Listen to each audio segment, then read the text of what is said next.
ప్రియమైన దేవుని బిడ్డలారా, ఈ రోజున మనము రెండవ దేవత సమూయేలు గురించి తెలుసుకున్నాం. ఈ సమూయేలు అనేటువంటి దేవత ఏ విధంగా వర్క్ చేస్తుందనంటే, చాలా ఖచ్చితంగా మనిషి చేసేటువంటి తప్పులన్నింటినీ, పాపాలన్నింటినీ కూడా లెక్కించి వారికి శిక్ష వేసి, అది పరితమించినప్పుడు ఖచ్చితంగా మరణాన్ని తీసుకొచ్చే విధంగా కూడా రెస్పాన్సిబిలిటీ తీసుకుంటుంది. రఫాయేలు మనిషిని అస్వస్థత నుండి స్వస్థత పరచడానికి ముందుకు వస్తుంది, బాధ్యత వహిస్తుంది, ఆశ్చర్యకార్యాలు చేస్తుంది.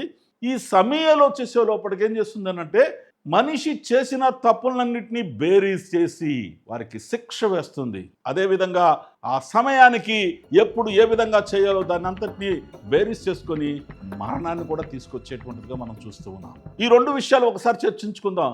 ఈ మనిషి జీవితంలో, పరలోకంలో వాళ్ళకున్న బాధ్యతల గురించి మనం చూసాం.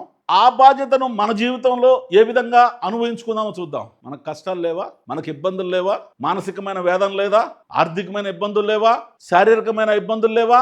ఎన్నో కష్టాలు ఉన్నాయి. ఇటువంటిప్పుడు ఏం చేస్తున్నాం మనం? యేసుక్రీస్తు ప్రభువారు ఈ లోకంలోనికి వచ్చిన తర్వాత మొట్టమొదటిగా ఆయన చేసినటువంటి పనులు చూసినట్లయితే అద్భుత కార్యాలు చేయటం చూసాం మనం. మొట్టమొదటి అద్భుత కార్యం ఏంటంటే, పెండ్లి విందులో ఆయన ద్రాక్షారసం అయిపోతే ఆ ద్రాక్షారసాన్ని క్రొత్తదిగా తయారు చేయటాన్ని మనం చూస్తున్నాం. ఆ ద్రాక్షారసము ఎటువంటిది ఏంటంటే, పాత ద్రాక్షారసము కన్నా చాలా రుచికరంగా ఉన్నటువంటిదిగా మనం చూస్తూ ఉన్నాం. ఇంకా మనము ముందుకు సాగినట్లయితే దేవుడు చాలా క్లియర్గా చెప్తూ ఉన్నాడు. ఆయనకైతే మనం మరణించడం ఇష్టం లేదు.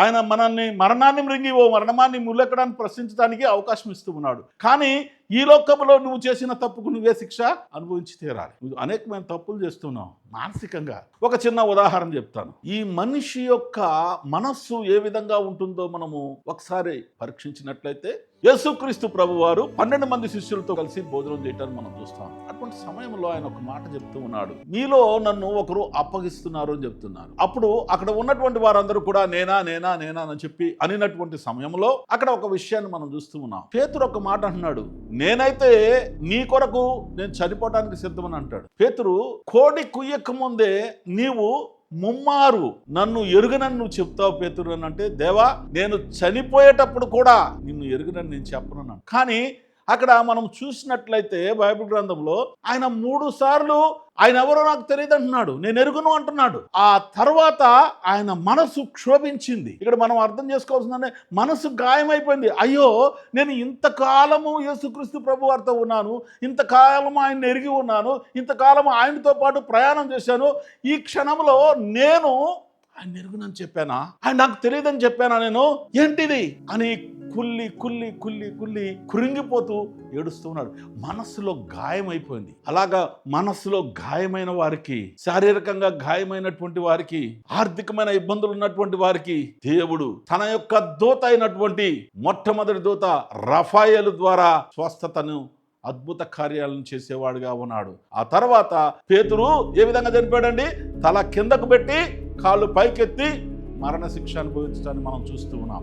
కనుక వీటిలన్నిటినీ కానీ మనం చూసినట్లయితే దేవుని యొక్క ప్రణాళిక మన ఎడల ఏ విధంగా ఉందో మనకు చాలా క్లియర్గా అర్థమవుతుంది. మనము ఒక్కసారి మనల్ని మనం పరీక్షించుకుందాం. ఆయన చేసిన గొప్ప అద్భుత కార్యాలు, ఆయన ఈ లోకంలోకి వచ్చిన తర్వాత ఏమేమి చేశాడు, పరలోకమందు ఉన్నటువంటి ఆ దేవదత్తలకు ఉన్నటువంటి ఆ యొక్క గొప్ప లక్షణాలేంటి, వాళ్ళ విధులేంటి అని చూసినప్పుడు, తండ్రి పక్కన కూర్చొని ఉన్నటువంటి గొప్ప శక్తి కలిగినటువంటి ఆ కుమారుడు ఈ లోకంలోనికి వచ్చి కూడా అవి ఇంప్లిమెంట్ చేయటాన్ని మనం చూస్తూ ఉన్నాం. దీని గురించి మనము ఏనోకు గ్రంథంలో, ఏనోకు పరలోక రాజ్యానికి వెళ్ళిన తర్వాత, ఆయన మెటాట్రాన్ అనే దేవదూతగా పేరు మార్చబడిన తర్వాత అక్కడ వారందరితో సహవాసము చేసుకొని, అక్కడి నుంచి వారికి ఉన్నటువంటి బాధ్యతలను, వారు చేస్తున్న పనులన్నింటినీ కూడా గ్రహించి, ఆయన పరిశుద్ధాత్మ శక్తి చేత నింపబడి ఆయన ఈ గ్రంథాలు రాయటాన్ని మనం చూస్తూ ఉన్నాం. ఈ గ్రంథాలు 5 పార్ట్లు ఉన్నాయి. 5 పార్ట్లలో 3 పార్ట్లు చాలా ప్రాముఖ్యమైనటువంటివి. ఇందులో కానీ మనం చూసినప్పుడు ఆయన చాలా క్లియర్గా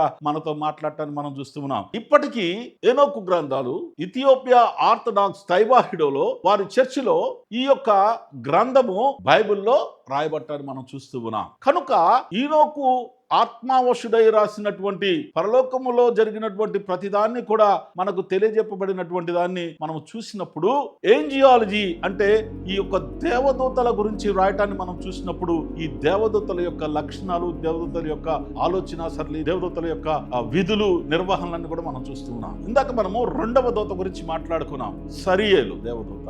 ఈ సరియేలు దేవదూత శిక్షించడం, అదేవిధంగా ఈ మరణము మనిషికి వర్తింపజేసి దేవుని యొక్క వాక్యాన్ని నెరవేర్చబడటం కూడా మనం చూస్తూ ఉన్నాం. ఈ రెండింటిని కానీ మనం చూసినట్లయితే ఈ శిక్ష, మరణము రెండు ఉంటున్నాయి. కానీ యేసుక్రీస్తు ప్రభు వారు ఈ లోకానికి వచ్చినప్పుడు ఆయన చేసిన పని ఏంటంటే ఈ మనిషికి శిక్ష కూడా వేయకుండా ఏమంటానంటే నువ్వు తప్పు చేయకుండా ఉంటే నువ్వు మొట్టమొదటి రాయి వేయనంట. యేసుక్రీస్తు ప్రభు వారు చెప్పినటువంటి మాటలు కానీ మనం చూసినట్లయితే ఒక వ్యభిచారంలో పట్టుబడినటువంటి స్త్రీని తీసుకుని వచ్చి అప్పుడున్నటువంటి ఆచారం ప్రకారము రాళ్లతో కొట్టి చంపివేయబడాలని చెప్పి యేసుక్రీస్తు ప్రభు వారిని ప్రశ్నించడానికి వారందరి ముందు అడగ్గా ఆయన వంగి భూమి మీద ఒక మాటను రాయటాన్ని మనం చూస్తూ ఉన్నాం. వీళ్ళందరూ కూడా శిక్ష వేయాలనుకుంటున్నారు, ఈ శిక్షని ఇంప్లిమెంట్ చేయాలనుకుంటున్నారు. ఆ సమయంలో యేసుక్రీస్తు ప్రభు వారు ఏమంటున్నారంటే ఎవరైనా మీలో పాపము చేయనటువంటి వారు ఎవరైనా ఉంటే ఆ మీద మొట్టమొదటిగా రాలేమన్నాడు.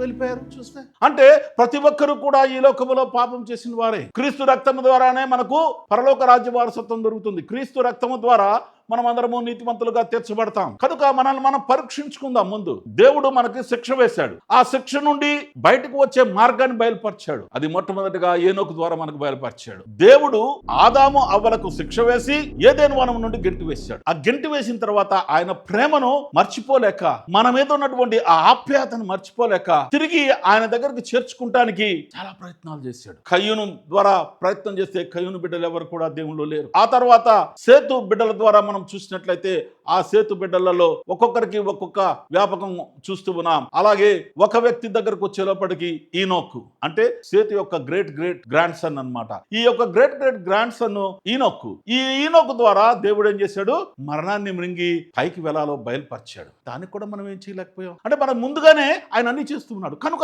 ఇప్పుడు యేసుక్రీస్తు ప్రభు వారిని మన మధ్యలో తీసుకొచ్చాడు. ఇక్కడేం చేస్తున్నాడు మనం చూసినట్లయితే ఆయన శిక్షించడం లేదు, నీకు నువ్వే శిక్షించుకుంటున్నావు. ఒకసారి చూడండి, నువ్వు తప్పు చేస్తావు, ఆ తప్పుకు బాధ్యత నువ్వు ఇక్కడే వహిస్తావు మానసికంగా. నీవు కానీ నువ్వు ప్రార్థన చేసినట్లయితే మొట్టమొదటి మనం చూసాం చూడండి, రఫాయేల్ అనేటువంటి దూత నీకు స్వస్థతనిచ్చేటువంటిదిగా, అంటే నీ మనస్సులో నెమ్మది లేదు, నువ్వు చేసిన పనికి నువ్వు కష్టపడుతూ ఉన్నావు, నువ్వు చేసినటువంటి పనికి నువ్వు ఇబ్బంది పడుతూ ఉన్నావు. ఇక్కడ రెండవదిగా మనం చూసినట్లయితే సమీయేలు శిక్షించడానికి, మరణాన్ని పట్టుకొని రావడానికి సిద్ధంగా ఉన్న సమయంలో ఇక్కడ యేసుక్రీస్తు ప్రభు వారిని ఈ లోకంలోనికి తీసుకొని వచ్చి ఆ శిక్షకు వారసుడైనటువంటి ఆ పాపాన్ని, ఆ శాతాన్ని నీ యొక్క శరీరం నుండి తుడిచివేసి నిన్ను తిరిగి పరలోక రాజ్యంలో తీసుకుని వెళ్ళాలని చెప్పి దేవుని యొక్క గొప్ప ప్రణాళిక.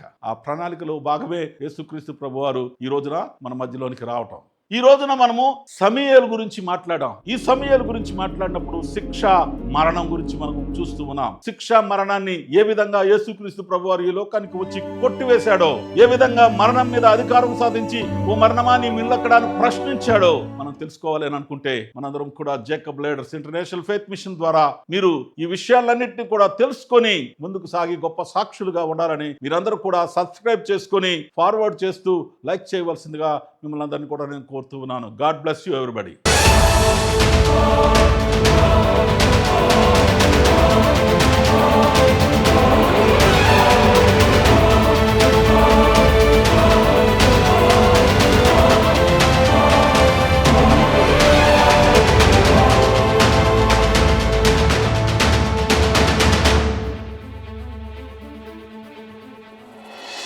Jacob Slater international faith mission YouTube channel ని మేము ముందుకు తీసుకొస్తున్నాము. మీరందరూ కూడా లైక్ చేయండి, షేర్ చేయండి, సబ్స్క్రైబ్ చేసుకోండి. దేవుడి మాటలు దీవించును గాక. ఆమేన్.